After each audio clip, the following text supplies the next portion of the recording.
Welcome, focused learners, to this explainer. Picture this. You're having a totally normal day, and bam, a pipe bursts under your kitchen sink. Water is literally everywhere. Or maybe you're already running 10 minutes late, you turn the car key in, just that dreaded click of a dead battery. What's your gut reaction in that exact split second? Do you panic? Well, today we're exploring why some people naturally thrive in those chaotic moments, while the rest of us go into full-blown panic mode. We've got a great roadmap ahead. We're going to cover the fixer phenomenon, dive into the science of self-efficacy, look at the internal locus of control, unpack tolerance for ambiguity, reveal the twist between coping and curiosity, and finally show you how to build your own competence.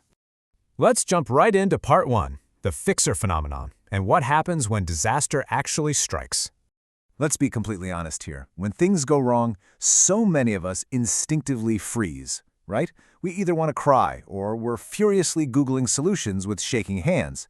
But then you have that one friend or family member, you know exactly who I'm talking about, who sees the exact same mess, goes quiet for a second, and just gets to work. So what separates those fixers from the rest of us? You'd probably assume it's just years of prior experience, like they've fixed 100 leaky pipes before.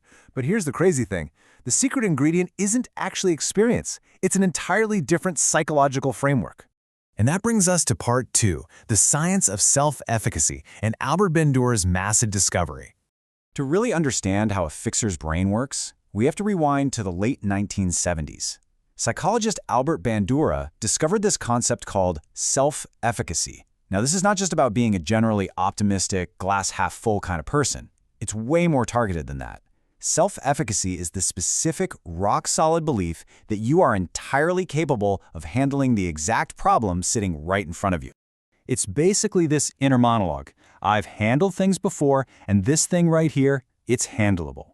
Bandura found that having this very specific belief absolutely transforms your behavior. It literally dictates how long you're going to stick with a problem before throwing in the towel and exactly how much raw grit and effort you're willing to pour into it when things get incredibly tough. So where does this superpower actually come from? Well, Bandura pinpointed what he called mastery experiences. Think back to when you were a kid. You wiggle a loose wire on a broken lamp and boom, the light kicks on. You did that. Surprisingly, psychology tells us that just being praised all the time doesn't really stick. Getting your hands dirty and directly experiencing yourself overcoming a challenge, that is hands down the most powerful source of self-efficacy. And it happens in a real-time process. You confront the problem, you take an action, you achieve a result, and then, step 4, the absolute game changer, you rewire your mindset. That tiny, momentary success physically teaches your nervous system that the world isn't just stuff happening to you. It's a place you can actually reach into and actively shape. Moving on to part 3, the internal locus of control, a brilliant concept by Julian Rotter. Psychologist Julian Rotter spent a lot of time studying how we perceive the unseen forces that steer our lives. He called this the locus of control. It basically measures the degree to which you believe your own actions determine your outcomes, rather than just brushing it off as luck or fate or the universe being out to get you.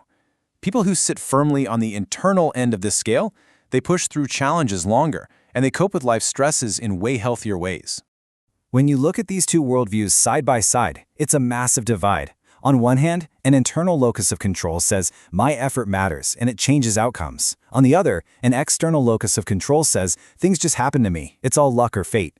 Believing that your effort actually matters is universally recognized across cultures as one of the most highly protective psychological traits a human being can possibly have. It's a real lifesaver. Let's look at part 4. Tolerance for ambiguity, and navigating that uncomfortable in-between. Okay, get ready for a huge surprise. When a natural fixer walks into a broken, chaotic situation, they might look supremely confident, but they absolutely do not have a magical guarantee that their plan is going to work. They are feeling the exact same uncertainty that you are. The difference? They have a super high tolerance of ambiguity. That means they can sit inside a messy situation where they don't have the answers yet and just not fall apart.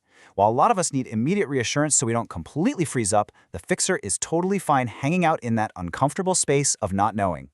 This mindset shift is everything. Uncertainty doesn't feel like a verdict, it's more like a starting point. Fixers do not look at an unknown outcome and see a guaranteed disaster. For them, not knowing is literally just a puzzle waiting to be solved. They've built this incredibly healthy relationship with the unknown. Which brings us to part 5, coping mechanism versus curiosity, and the big twist of this explainer. So here's the twist. Not all natural problem solvers are actually operating from a super healthy place. For some folks, fixing is a coping mechanism. If being helpless when they were younger was genuinely dangerous or risky, they learned to fix things just to earn safety or get approval. It's basically a trauma response wearing a superhero cape. But then, on the flip side, you have fixing out of pure, genuine curiosity.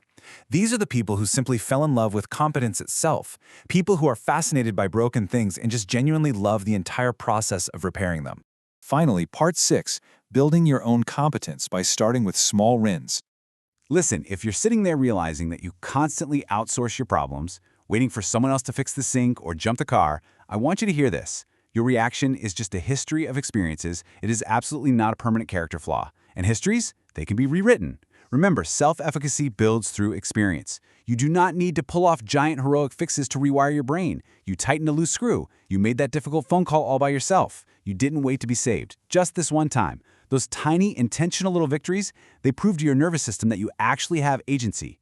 Because the ultimate takeaway from the fixer's mindset is simply this. Broken is not a permanent condition. Competence is a learned trait. Once you really understand that not knowing how to do something is just a temporary state, you realize you have the actual power to put your own hands on a problem and move the obstacles in your life. So I'm going to leave you with a final provocative challenge. Understanding why you're wired the way you are, that's really only half the battle. Awareness without structure just turns into more material for your brain to loop over while you stay totally stuck in hesitation. So what's it going to be? Will you let this insight become just another endless brain loop? Or will you take structured, daily action and start building your competence today? The gap between having an insight and making an actual change is totally up to you to cross. Let's get to work.